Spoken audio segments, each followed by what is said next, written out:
Hi, and welcome to Transparent with Tina, a holistic approach for mental, physical, and spiritual well being so you can become the best version of yourself. Hi, and welcome to Transparent with Tina. I am Tina Marks, your host. So today's conversation is one I think every man and every woman who loves a man needs to listen to. Because behind the title of dad, there's a man navigating pressure, identity shifts, and expectations no one prepared him for. In this episode with Mitchell Osman, founder of Dad Nation, we go there. This isn't just about being a better dad, it's about being a more conscious man. If you love a man, are raising one, or are one, don't skip this. Welcome, Mitchell. Thank you so much for having me on the show, Tina. I'm looking forward to having this conversation with you and your listeners. Me too, because you know what? I've never interviewed somebody in your field before. So I'm really excited and I love learning new things. And I went through your website. And why don't you today start talking about what it means to show up as a father, partner, and a man in today's world? But why don't we get the backstory first of how you got involved in this field? Yeah, I'll try and keep this short, but I think it's a good place to start because a lot of people hear other people talking on podcasts and they think, well, this guy doesn't, or this girl doesn't get it. They always had to figure it out, whatever. But let me tell you, I learned every lesson I learned the hardest way possible because I made all the mistakes you could make as a man, as a husband, all those things. But really, my situation, I really had two turning points, Tina, a fight and a funeral. Okay, so the first one was a fight with my wife. We were 3 years into marriage. I had recently been let go of a senior leadership position, and I spiraled because for a lot of men, especially, their identity is so wrapped up in what they do. Yes. And so within, I don't know, a few months, I was 60 pounds overweight. We were 100 grand in debt.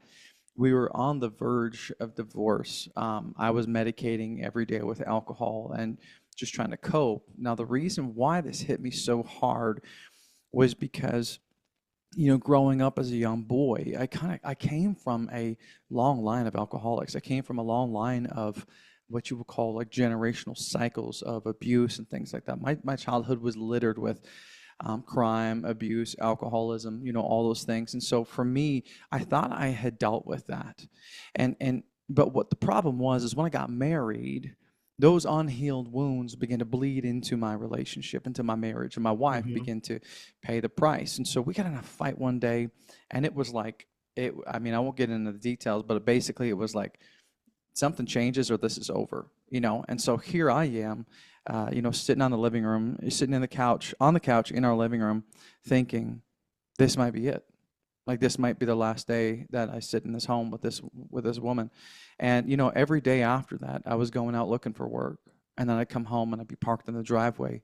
And Tina, I'd be afraid to go in the house because I didn't know, is this the day that I walk in and I see the ring on the counter? Mm-hmm. It was a dark time in my life. And Mm-hmm.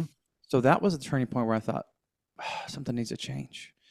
And the second point was literally 7 days later. I was asked to sing at the funeral of this man. He was a wealthy philanthropist, and I was a professional musician as well on the side. And so there were like about 2,000 people there. It was massive memorial service, and I overheard the minister as he was talking about all the things that this man had done. And as I was getting ready to sing the last song, I overheard him ask the crowd. He said, "Are you living a life worthy of imitation? Mm-hmm. If you were to die today, would you be proud of the legacy that you left?" Mm-hmm. And Tina, as I tried to choke out the lyrics of that last song, while I was staring at the casket of another man, I knew the answer.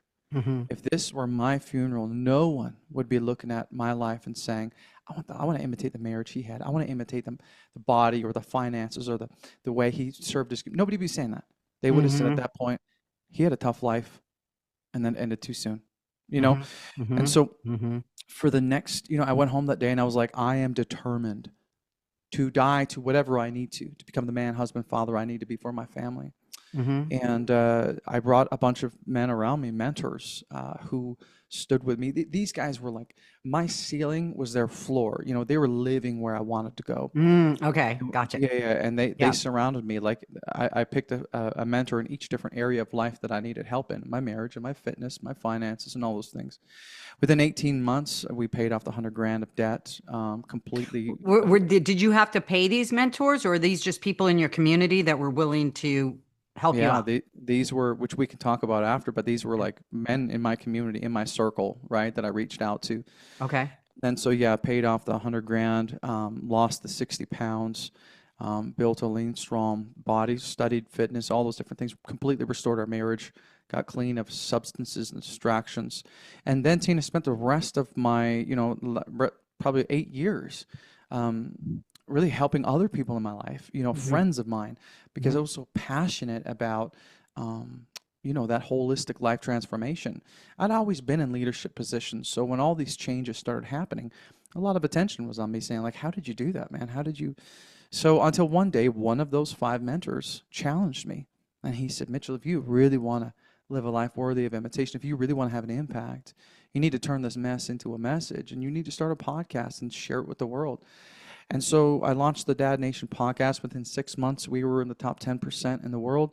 And then I had listeners, men listening all around, North America. They were reaching out saying, "Hey, could you help me?" Hmm. And so I listen to Ed Milet a lot. He says this all the time. You are the most qualified to help the person you used to be. And so, Tina, I just Hmm. launched the coaching Hmm. practice, and then within about 6 months, we were, a six-figure practice and just helping tons of guys. And that's what I do at the end of the day is I help the man I used to be, which was high-performing men, career-driven men, reclaim their home, their health, and their happiness, right? And so that's Right. that's what I do and how I got here. So I love, I mean, I actually got chills when you were talking. There's a couple of different things. When you heard that, when you were singing that day, I call that divine intervention. Yes. If, and you, there was still part of you, maybe you were not very conscious, but you were conscious enough to hear that. That just happened to me yesterday on my feed on Instagram. My horoscopes never come up. Two of them came out as a reel, like them talking, and both of them were saying the same thing, which is two different people, exactly what I needed to hear. I don't Mm, believe in coincidences anymore. I believe that if you are looking for answers and you're not in resistance and you're open to hear it, there's opportunities and miracles all around, right? mm-hmm, And mm-hmm, the one thing that I got a little teary because I lived exactly what you were saying when you lost your job. That's when everything happened, when you lost your job, because you were mm-hmm, so attached. Your identity was so attached to that. If you're not that, who are you? I had an ex-fiance I just found out passed away like last month. mm, And that was his story. Once he lost his job, he would get other jobs, but he kept going down, down, with everything that you just talked about, and he was only 53 years old when he mm, passed away. mm, So this is so important for people to hear and understand. The women need to understand this about their men, and the men need to understand that, you are not your job. You are a mm, lot more than that. And the substance abuse, you weren't taught how to cope with situations. That was the mm-hmm, bottom line. And so what you're doing is trying to pacify yourself, right? mm-hmm, Until it got out of hand. mm-hmm, So, you say that most men aren't struggling with fatherhood, they're struggling in silence. No one taught them how to process emotions, stay connected in their relationship, or carry the pressure of providing without losing themselves. So they shut down, they push through, they disappear while still being physically present. Some statistics, these blew my mind that you mentioned were 7 million working age men aren't in the workforce, many numbed by distractions and medications. The average man spends 2,000 hours per year in front of a screen, escaping reality.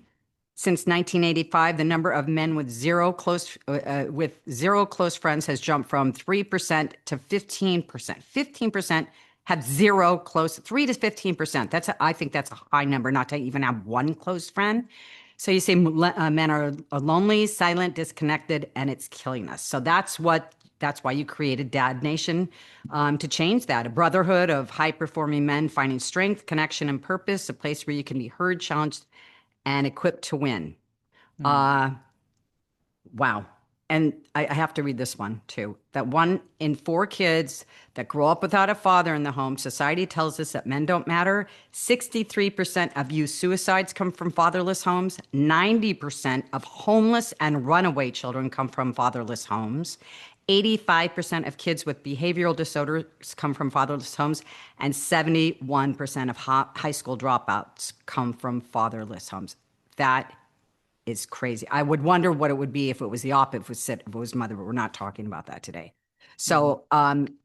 So why don't we talk? You say that the movement isn't just about men; it's about wives, children, and families. So why do so many men feel lost after becoming a dad, and why isn't anyone talking about that? Yeah. Well, you did your homework. I love that. Oh yeah, I always do. Um, yeah, I mean, it's at the end of the day, I think the reason why is because it's nature and nurture, So let me unpack that, for men, why we struggle so much. Let's talk about the nature piece. Okay. There's a psychological term for this that explains why men struggle so much to talk about their emotions, to communicate about their emotions, or to hold space for their partners, emotionally. And it's called normative male alexithymia. Okay, so Mm. it's a bit of a mouthful, but let me unpack it Yeah. for you. So normative male is pretty simple. Alexithymia, broken down from the Greek, literally is alexis thymos, which means, translated, which means to be without words for emotion. So if you put the whole Mm. thing together, it says it's normal for a male to be without words for his emotions, right? So Mhm. this is just a part of the male expression. Now, there's always exceptions, but for the vast majority of men in the world, we wrestle. We don't even have the words to communicate how we feel, let alone have the emotional intelligence to be able to communicate them or hold space for our wives or our partners. And so it's important to understand that that's just actually part of who we are. But your wiring may explain you, but it does not excuse you. All right, we're living in I love that. 2026. Yeah, Mhm. we have access to resources and tools.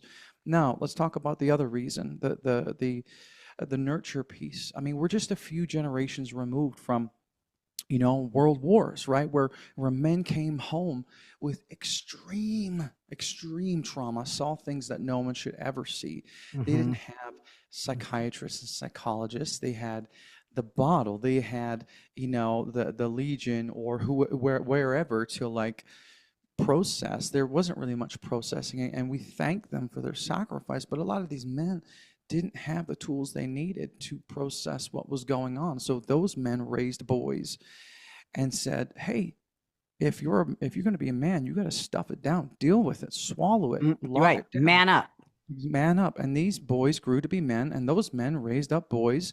And here we are today with battling that same cultural narrative of like strong men don't talk about their emotions. Strong men bury it, right? So we Mhm. become these lone wolves and we suffer in silence, and we actually wear it like a badge of honor. Like Yep. I'm gonna put my head down and y'all will Yep. see when I come back up.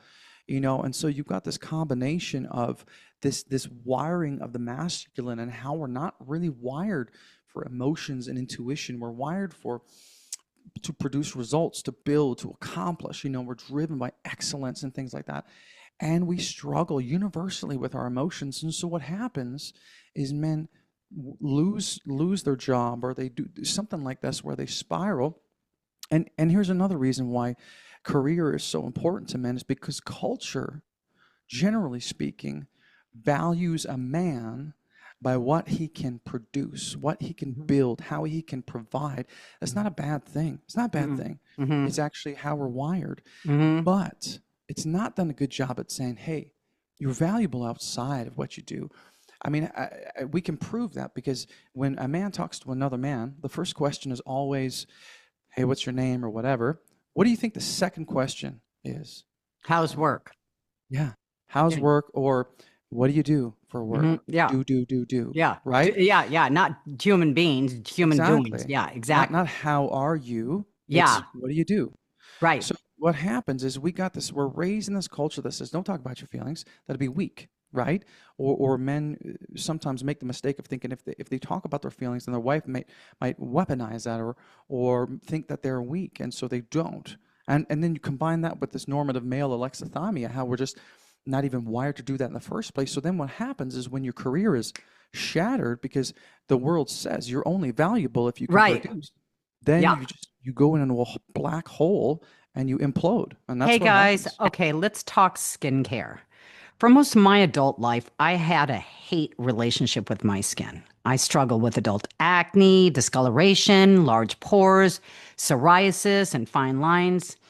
I swear, all that changed when I started using herbal face food. I mean, this stuff is powerful. We're talking the world's most potent antioxidant and anti blemish formula.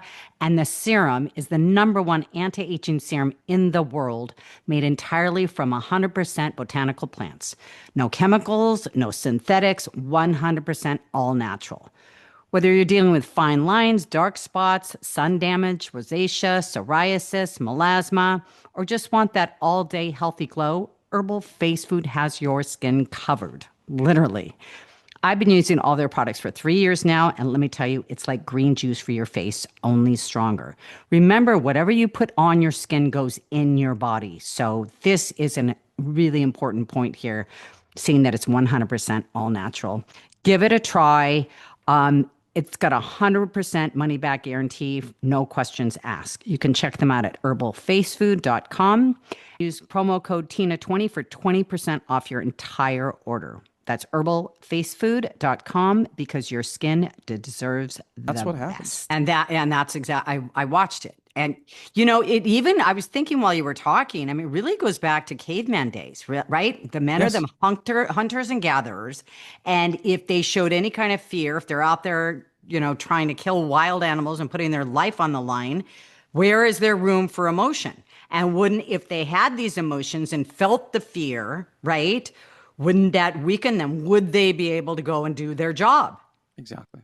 Yeah, Yep. yeah, that's Well, that's and you big. think about it, that's part of the strength of the masculine essence is we have the ability, almost a supernatural ability to compartmentalize emotions, to contain thoughts, to park them so that we can take action, so that we can pivot, so that we can, chase the saber tooth and, and bring it home. We're designed Yeah. to operate under pressure despite fear. And so that's why we struggle.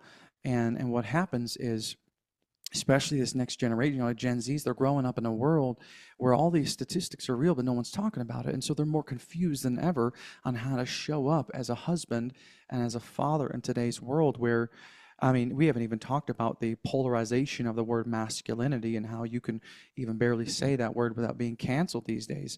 So you got all these men that even if they were wired, even if they were secure in who they were, they couldn't actually talk about it because they feel like it's not safe to do so. And so that's been my experience. I lived it, and this is what I helped so many men walk through, right? Yeah, yeah. What do you think's the biggest lie society tells men about fatherhood? Mm, you're not necessary. Hmm. That's so interesting because, well, that hit home because, I've been a single mom since my son was 5.5 months. So I've gone through that whole thing. Mm, But it's true that there's so many women out. I never tried to do this because I knew that I wanted my son's father to be in his life, and he has a very healthy relationship. But a lot of women I knew were just going, I'm just going to try and get full custody, and no visitation rights. And that's exactly what you're saying. It's like, okay, you're really not needed, but just because you're not in the relationship anymore, don't discount that the child doesn't need both his mother and father, which I read the statistics that makes sense. What yeah. parts of your identity did you have to grieve after you became a father? Oh, that's a good question. And no one's ever asked me that. Um, I had to grieve a lot, I had a lot of, I carried a lot of pride in my fitness, my Hmm. body, because I had done a lot of work Hmm. to lose the weight, carried a lot of pride in this beautiful marriage, the financial stability, all these different things. I was high in control because it was the intensity, the control that helped me accomplish all of those things that I was able to accomplish. Hmm. You cannot control. a screaming newborn, Mm-hmm. and so from me, I've got this something called I got something called the life report card exercise that I walk my clients through, and I'll explain it to you because we're raised in a society. I mean, you think about it. You go to kindergarten, grades 1, all the way through grade 12. You go to university.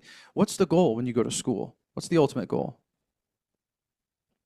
Well, it depends on certain people to get into college, Yeah, to or to get get a better grades. better education so you can get a better job. Exactly. Get Yeah. great grades. Get the A's, A plus in everything you can, Right. right? And so we've been designed over 2 decades to be A plus in everything, everything. Right. What happens though is when you grow up and you get married and you get a mortgage and you get a career and then you have kids and you got all these responsibilities, all of a sudden you're still thinking A plus, A plus, I got to be perfect in everything. I got to do everything right. Mm. And so we've been programmed to say, no, no, no, A plus only. That's it. And so we don't give ourselves margin. And so what I had to do to myself was take an audit of my life, do a report card of my own life and say, you know what? I got a son at home. I got, this growing business. I can't afford to be an A plus in my fitness right now. When I used to train 6 days a week and an hour and a half in the gym, maybe I'm going to be a B plus right now in fitness. Mm-hmm. Mm-hmm. I can't necessarily go out with my buddies like I used to. So maybe my social life might go from an A plus to a B minus for a season because I got a postpartum wife and a newborn at home. And so and dare I say, there are going to be things that I might need to give an F. And that's actually totally fine because there Mm-hmm. might be things that no longer serve me in my life. And because I have new priorities, new values, and I just might have to die to some of those things. And they're not even going to be on the report card. And I'm going to happily take a fail in that, right? And so Mm-hmm. my thing for me is there was certainly a grieving process of like Mm-hmm. life doesn't look like it used to. Mm. It's fine. Men Any and women kind of new adjustment kind of feels that way, don't you think? constantly, constantly. I mean, I've talked about this before. This last year, I've had to and I didn't have to, but I let go of 4 women that I've known a very long time. And there was a grieving process. Even though you know it's necessary to move forward, anything, that seems unfamiliar or whatever, it can be a little bit lonely, it can be a little bit shaky. So, yeah, yeah, okay. So there is a lot, It's but it's also progress, not perfection, right? That's with 100%. men or women. I mean, I do that to myself all the time. I was beating myself up yesterday because there was a pair of shoes that were on sale that I'm never going to see that price again. I seriously, it's been going through my head for 24 hours. It sounds ridiculous, but I'm just being transparent. I'm like, Mhm. stop it. Like I mean, oh, but you knew what such a great deal that was, and you're not going to. Yeah, 100%. Yeah, it's like let it go, surrender to like what is, not what it should be like, right? And this happens all the time in marriage, in our father, or like our parenting, in our fitness. We have this all or nothing mindset, and if we can't do Yes. everything, it's like we're going to do nothing. If I can't go for a 10K run or whatever, then I'm not going to run at all. If we can't, whatever, like legit, we were just talking about this before we hit record. I severed the distal bicep of my tendon. Currently, my bicep is not attached to the bone. And so right now, as of the moment of that injury, my fitness needs to look very different than what it did last week. Yeah. And so am I going to get pissed off and spiral down into a black hole? I mean, I got a wife who's 7 months pregnant. I got a 30-pound Oh, toddler and a newborn on. congratulations. Thank Oh, you. I oh, got you a got newborn on the way, and I'm like, I've only got one arm. What am I going right. to do? You know what I mean? And so you have to pivot and be like, all right, this different today. How are we going to change? Right. And I think Yeah. that's what resilient people understand. They don't get caught up in this all or nothing mindset.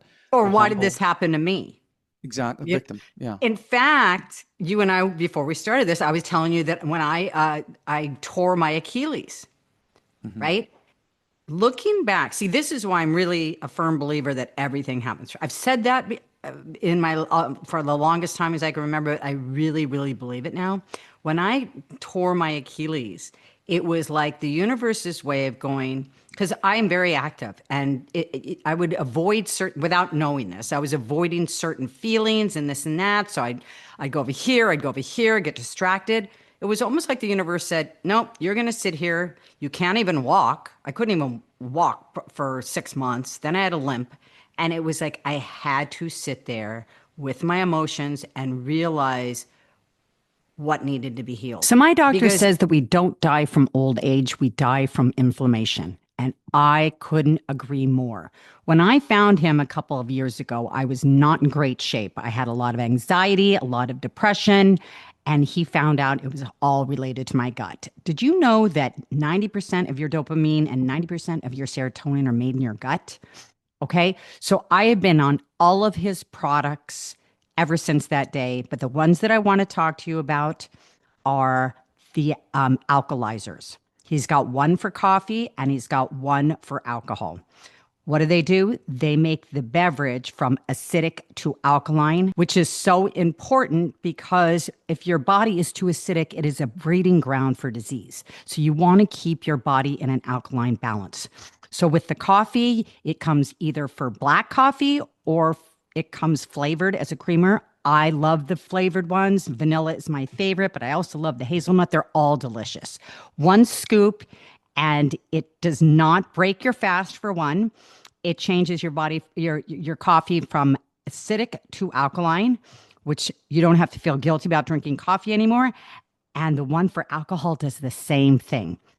5 drops into any alcoholic beverage, and it will make it from acidic to alkaline, meaning no hangover. It doesn't change the taste, it doesn't change the color, and best of all, it doesn't change the buzz. You can still drink and enjoy yourself, all the while knowing that you're not causing inflammation in your body. So go to www.getoffyouracid.com and use the promo code Tina Marks needed to be healed. 20. Because if you're distracting yourself all the time, you're never going to get to the core of it, right? If you had not lost your job, you might not have gotten to the core of it. So I encourage you with this, with your bicep, you could say, oh, it was just an accident. Here you go. There might be a bigger meaning behind that. That's the way I choose to look at things. Yeah, 100%. I mean, I'm literally releasing an episode about this thing on Monday morning because it's like these are the things that derail people in their, and it could be anything.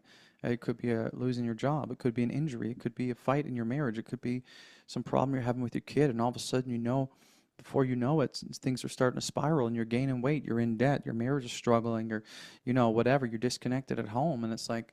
Doesn't have to be that way. You just But gotta that's pivot. all resistant mode too, right? Exactly. If you're Exactly. when you're in resistant, you're not going to be able to see anything and you're not going to get the message. Because I believe whether you call it God or the universe is always trying to give you ideas or situations to grow through to become a higher version of yourself.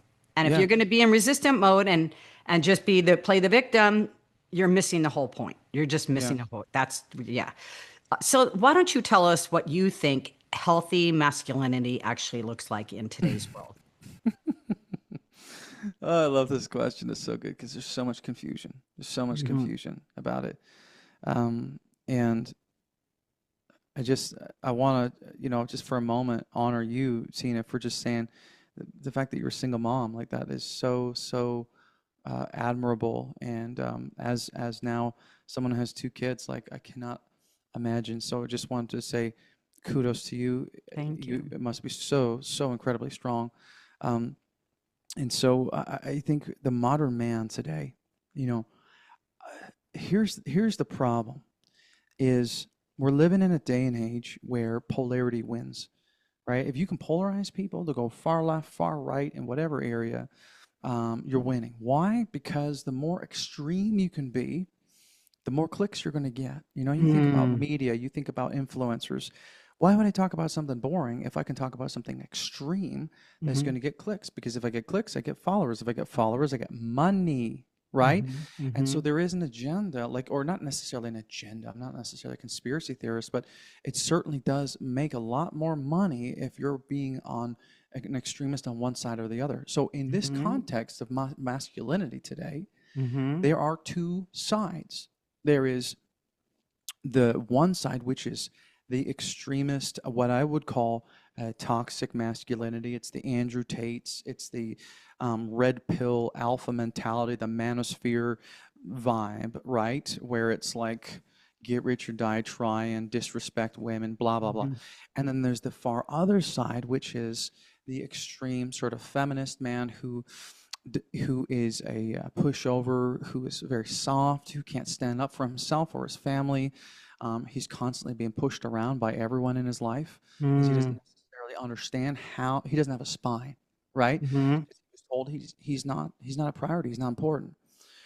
He doesn't know how to show up for his wife as much as she craves for him to do so. hmm And so there's that side. And so what I often explain is that middle ground, the middleman, which is, and the best way I can explain it is, there's a saying, I can't remember who said it, but I'd rather be a warrior in a garden than a gardener in the middle of a war, right?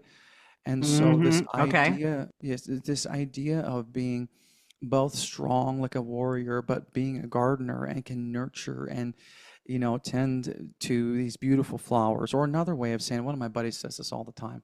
He's like, I want to be easy to love, hard to kill. You know what I mean? hmm It's like, hmm I have a huge heart. I love my Yes. Oh, I wife, love that. Easy to love, right? good to kill. Easy Like, to love, hard to kill. And it's like, I can be a fierce lion, yeah. stand up, and I can protect and I can fight for my family. I can be courageous, but I can also be like, I can be a meek lamb, and I can hold space for my wife, and I can sit with my children and show them that I struggle with my own insecurities, and I know how to apologize, and I'm emotionally intelligent, but I will go full on scorched earth if I have to protect my family. Yeah. And so that middle ground is what I think is so powerful. It's like being kind and loving, but being a force to be reckoned with. You're dangerous, but you're loving, all that stuff versus one or the other, right? Because there's not the 1950s anymore, Right. right? We've changed. And so problem is that's not polarizing, right? That doesn't make money to talk about. It's kind of boring, right? And so it's much But easier. it is the key to life, no matter if you're looking at it from a man's perspective. Oh, it's living in the gray. Okay. So we Yes, all have feminine and masculine inside of us. yes, Me, I've always been a tomboy. I've always had a lot of masculine. Being a single mom since, like he's 5.5, he's 22 now.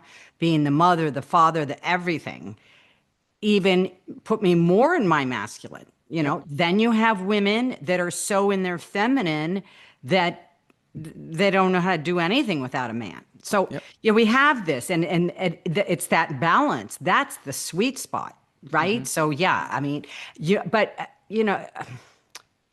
so you must surround yourself with men that are very balanced, because I couldn't see you at this point hanging around people that are in their alpha masculine on the other side of Yeah, that. I have an incredible amount of disdain, and I very much have no respect for men on that far side, Mm-hmm. in either side, Mm-hmm. because I think it is so, so critical. I think as a man, you are held to a high standard, or you should be. As a father, when we talked about all the statistics in the beginning of the show, it's like you are responsible for your family. What are you doing? And you're not just protecting them and providing for them financially. That's like ground zero.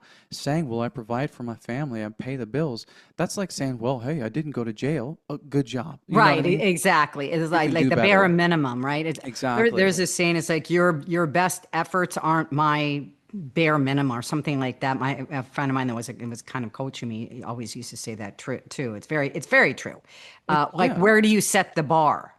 And hmm by the way, like when people say, "Oh, I just want to be normal," no, you don't, because No. if you want to read the statistics on people that are normal, they're really effed up. Hey, real Okay. quick, let's talk about something we all deal with, but never really think about. Electromagnetic radiation. Yeah, EMF. It's everywhere, from our phones, laptops, Wi Fi routers, even our smart fit fridges. And no, I'm not saying ditch your tech. I mean, who could? But I am saying you can protect yourself from unnecessary exposure with Aries Tech. Backed by peer reviewed studies and independent testing, Aries Tech makes compact, science backed EMF modulation devices that help reduce the effects of electromagnetic radiation on your body. Rather than blocking the EMFs, Aries Tech's products work with your own body's electromagnetic field to balance out the effect. Yes, you heard that right. Our body is made up of energy, and this works with your own energy to balance out the effects. I've got one around my neck, one on my phone, and one in my living room. And honestly, it gives me peace of mind knowing I'm doing something small that can make a big difference over time. So, whether you're working from home, gaming for hours, or just scrolling your feed in bed, protect your space. Check them out at ariestech.com and use the code TINA25, 5% off your order. That's AIRES tech.com because your body deserves better. Okay. So don't say you ever want to be normal. Yeah. Um, I think you explained that really well. How can men lead their families without suppressing their emotions? Hmm. Oh, this is so good. I love these questions. So number one is understanding that you have just, if you're listening to this and you're a man, you have just as many emotions as your wife or any woman in your life. Mhm. The only difference is you haven't learned how to recognize them. Like you had said, the feminine is driven by intuition and emotion, and that's a beautiful thing. We don't have that same intelligence. We don't have that same awareness. But make no mistake, you still have feelings. You're just not communicating them, right? So let's just blanket statement that you have a lot of feelings. You have a lot of emotions. You just don't know how to talk about them. So number one, let's normalize that, Well, right? wait, It's important. talking about them, being in touch with them. So were you always like in touch with them in the corner by yourself with nobody else looking? Or did it take you some digging to actually access them? Oh, oh, a lot of digging.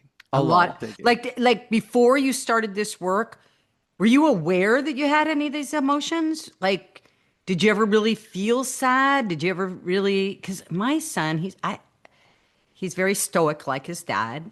I, I don't see the emotions. I mean, Hmm. I'm going, I know he's an old soul, but I wonder if he's suppressing a lot. Yeah, Yeah. it's not that we suppress them, and sometimes we do, but sometimes, like guys, just they oftentimes will they'll deal with it on the inside, or like they'll get it out. Like a common misconception is that men need to talk about their feelings. They Mm-hmm. don't necessarily always need to talk about it.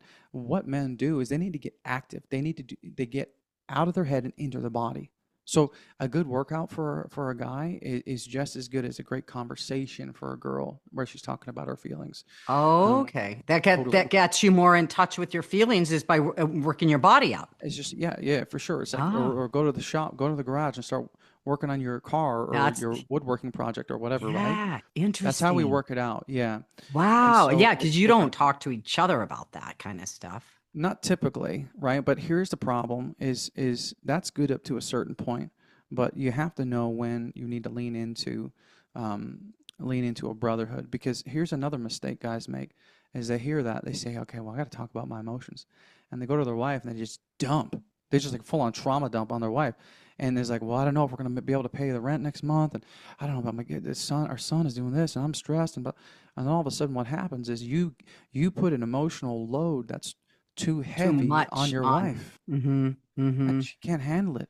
And now the guy who is perceived to be as the rock is now crumbling, and Mm-hmm. she's stressed and she's Mm-hmm. anxious. It's like, Yeah. whoa, whoa, whoa, too much, right? And so it's Right. like, let's understand there are certain things that you talk to with your wife, but you can only go to a certain depth because it's not fair to put that on her. That's why this idea of a community, having mentors, having other men in your corner that you can take that weight to and you can get that out because we can share it and bear it together. Does that make sense? It makes so much sense because I'm thinking, women, we are relational. We Hmm. like to talk. I mean, I remember one of my friends that I was talking about. We would talk several times a day, and her boyfriend would go, "What do you guys talk about?" Yeah. Because you guys could never do. That's how we release ours. So yes, I can talk. And if I was to talk to, if I had a man and I was talking to him like I was talking to one of my girlfriends, he'd be like on overload. I mean, men think women talk too much anyway. But Hmm. that's your point is like you can't totally dump all that on your woman, and women can't dump all that on their man, which is why we need the same sex people, and this is why you need this community, so men can, because you guys all vibe, that you relate the same way, Yeah. right? Yeah, well, and here's the thing. Let me share a couple things for you real quick. That's gonna really kind of unlock some things for the men and women listening. Here's something that men don't even understand about themselves, but this is something kind of thing we would talk about inside my community. Every man has two core needs: to feel respected and to feel competent. That's Mm-hmm. it, right? Mm-hmm. So if I were to go into it, and I've done this, you go into a room of 1,000 men and you ask them one question. You say, would you rather hear the words, I love you or I respect you from Mm-hmm. your wife? Which would Uh-huh. you rather? Yeah. 99% of the room are going to put up their hands when I say I Yep. respect you. They do not need to hear I love you all the time. Mm-hmm. In And fact, women that do. and exactly. In fact, that doesn't even really mean that much to them. I say to women all the time when I'm on, like, say, women, say, predominantly women podcasts. I say the most empowering thing you can say, the most encouraging thing you can say to your husband is not "I love you," is "I believe in you. You're an incredible Yes. leader. You're an Yes. incredible father." He will go to the ends of the earth for you if you speak some of those words of encouragement. Encouragement means to inspire courage. What do men love to be? Courageous. Courageous. And so when you can speak, and when you can find ways to communicate to them that they are competent and respect them in the ways that they show up, he will go like he will go to the ends of the earth for you and the kids. But the women are not the same, right? Women need to feel loved. They need to feel cherished, right? They Well, need to feel, the book, Men Are From Mars. yes, He says men need to be needed, women need to be cherished. That's yes, exactly what you're saying. Simple as exactly. that. And Need so to be that's needed. Yes. totally. And I say to people all the time, like, so I have a framework called the attraction triangle, which I believe that every woman has these three core needs: to feel seen, to feel heard, and to feel safe. And there's a lot Ah, of ways yeah. that those break down. But basically, at the end of the day, when I talk to couples and I help them understand their core needs, then I'm like, hey, have a conversation. And if husbands, if you could talk to your wife and you could ask three questions: hey, honey, what does it look like to make you feel more seen? What does it look like to make you feel more heard? What Mhm. does it look like to make you feel more safe in this home, in our family, emotionally, and so many other ways? And then if the wife can turn to the man and say, hey, how can I make you feel more respected in this relationship as a father? How can I make you feel more competent as an employer, employee, or a boss, or a father, or as a husband? How can I speak that into your life? If you two are doing that for one another, where you're bridging that gap and trying to meet their needs, Mhm. it can change it can change a marriage overnight. So Yes, absolutely. Because you hear it all the time. Oh, she's crazy. I wouldn't say, on the whole, the person is being triggered. Like we were talking about earlier, you've got like emotional wounds that need to be healed. mhm. And you're really going to see that stuff come up when you get in a romantic relationship. How many Yeah, times I've gone, I'm healed. And then I get in a relationship and I'm not so much, because that's when it all comes up. So there's a lot of different layers. Because how many times have you heard this? Well, for me, I would have done this. Well, you're a woman, he's a man. So you can't use that one. You can't use that as a benchmark of how much he cares, because you would have done that because you're a woman. Maybe he wouldn't think about doing that, as a male. I think we're going to do a part two, you have to. because I haven't gotten in my questions for about the relationship with when you're a father, how that changes your relationship with your wife, and this and that. So I'm going to let you go if you agree to come on again for the second half of this podcast. Sure will. This has been awesome. So I'm happy Yes. to come back. Good luck. Look how many more pages I have. That's amazing. And it's my fault. I got the time mixed up, everybody. But I do want, before I let you go, you are offering my audience a free gift. The connection code, which is 50 questions to spark the fun and get the fire back. Hmm. And you go to dadnationco.com/code. Again, I'm going to put this in the notes too, but it's dadnationco.com dadnation.co.com/code.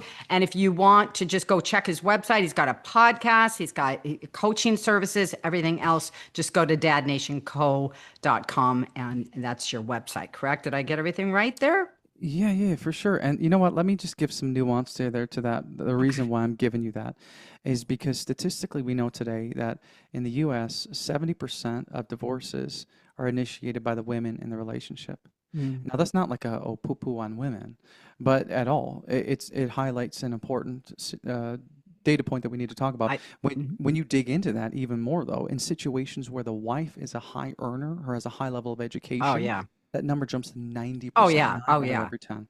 Now, even crazier is if when you dig into the data as the main reason as to why these women have initiated divorce, there's a lot of different variations of the same sentence, but 80% of the time, the main reason is not sex, it's not money, it's not kids, like everyone Not says it feeling is. safe.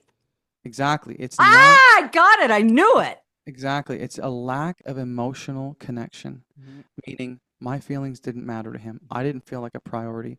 Now, let's go back to this normative male alexithymia. Men struggle so much to talk about their emotions. They struggle to hold space for their own emotions, let alone their wives. And so what happens is wives say, "I married a robot. This guy's like he's a rock.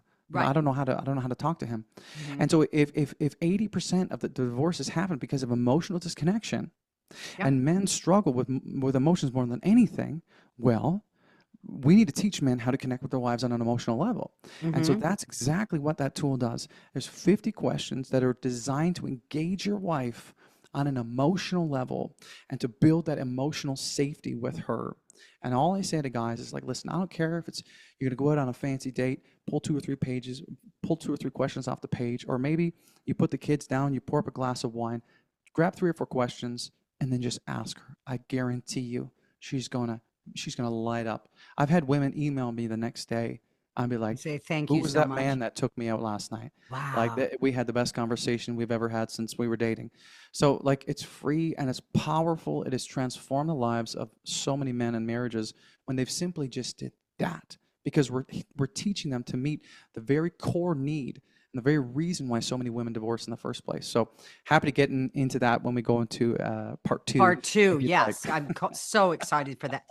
I love this. I can't wait. So I'll have to get you scheduled very, very soon for part two. Thank you so much for being. Oh, I have one more question. Do you this community for men, is it all age groups? I mean, do you do as young as like 20 and 30-year-olds, even if they're not dads? Yeah, Because 100%. I think that that would be the time, it'd be easier, they'd be more pliable, I would think, if they're younger, right? Yeah. So the program is called the High Performance Husband. And so, no, you don't have to be A a dad. father. You actually don't even have to be married. In fact, there have been young men who are, say, career professionals who have come into this and studied and learned from these men and learned through the training program how to do all these things and went on to get married and had thriving marriages and became present fathers because they had the tools before they even started. And Yes, that's the yes, dream, yes. right? Don't Yeah, make the mistakes after you've already done it, right? exactly. Yeah. Yeah. Well, I just gotta applaud you. I just think I love what you're doing here. I think it is so needed, and I can't wait to have you on for part two. Thank you so much, Tina. It's been an honor and a privilege to be here today. Honor, honor for me too. And thank you everybody for joining us this week. We will see you next week and stay tuned for part two.